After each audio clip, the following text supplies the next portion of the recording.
Now to our southern border, the battle between the Biden administration and Texas Republican Governor Greg Abbott is escalating.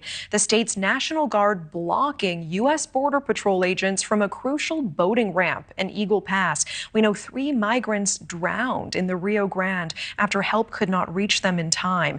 Now, the federal government taking the fight to the Supreme Court right now. Governor Greg Abbott is doubling down on this move. Hey there, guys. Welcome to the channel. Guys, every time I catch myself thinking about how, Biden officials, they're actually going to be held accountable, or an impeachment of someone, anyone, is about to happen, and irrefutable truth that liberals, not even liberals, cannot possibly ignore is coming out. I actually end up feeling just like one. I feel just like a liberal, and what I imagine at least that they must feel like, because they've been saying that, Trump's days are numbered, they finally got him, this bombshell or that bombshell is going to be the one. And they've been saying that for almost a decade, right? But all that said, it looks like, fingers crossed, this may actually be happening. And I'll tell you what I'm talking about in just a moment, guys. But first, this is going to be a pretty important year to get conservative voices heard, guys. So help the cause. Make sure to like, comment, subscribe. Most importantly, share the channel. It really does mean a lot, and really, really does help us reach more people. So here, there's pretty big impeachment announcement that just happened. And I'm sure that, they probably never thought this would come, and they probably still never think it will come. But even liberals, as far north as New York and Massachusetts, have finally had to face the fact that all their virtue signaling fantasy of sanctuary has cost everyone. Everyone is paying. And now someone actually is going to have to pay for it. And it looks like that someone is going to be Secretary Alejandro Mayorkas. Unfolds, Julie. All right, Matt Finn, thank you so much. Meantime, Republican Congressman Michael McCaul of Texas joins us now to talk about this. Foreign Affairs Committee Chairman, member of the Homeland Security Committee. Thank you so much for talking to me. Thanks, Julie. Thanks for having me. So, as you know, the House Homeland Security Committee will be holding its first Mayorkas impeachment hearing on Thursday. Republican lawmakers are blasting the DHS secretary for his handling of the border. First, I want your take on this potential impeachment, because clearly he has dropped the ball.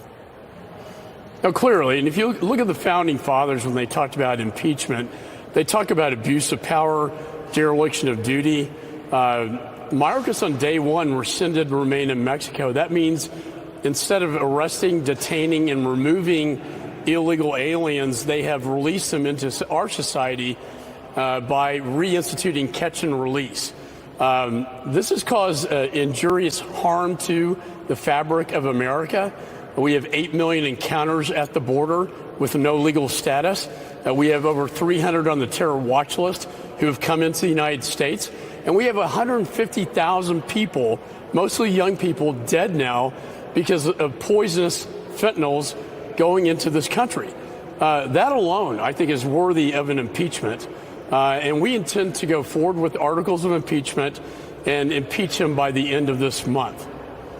I mean, it's just a crisis one day after the next, and nothing is being done. Speaking of crises here, we're going to go overseas now. The United States, with the support of several allies, as you know, finally responding to months and months of Iran proxy attacks. Last night, they struck more than 60 targets on 16 Iran-backed Houthi sites in Yemen. The Houthis say at least 5... Yeah, so you guys see that. I actually, full disclosure, I like Congressman McCaul quite a bit. I mean, he's got some issues here. No one's perfect, right?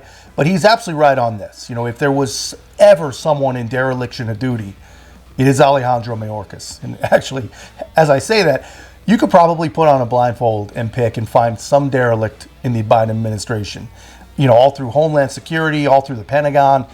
But whatever, Mayorkas definitely fits. He's one of them for sure. And, remain in Mexico, that was a lifesaver, guys. Both for our border protection and for actual migrant lives. It actually saved migrant lives. But now, instead of awaiting asylum claims in Mexico, we catch and we release here. We let whoever wants to come just claim asylum. We give them a free cell phone that we'll call, and we let them know we'll call you in 5 or 6 years for your court date. And liberals love this, man. They think that they're being welcoming. They think that they're being humanitarian. They really, really do believe this, when all that they've done is entice millions and millions of people to come, brave our deserts, brave our rivers, brave cartels, brave assaults and brave robberies, and their lives completely ruined. And if you make it through all that, well, guess what? Welcome to some crazy new second-class citizen modern day slavery.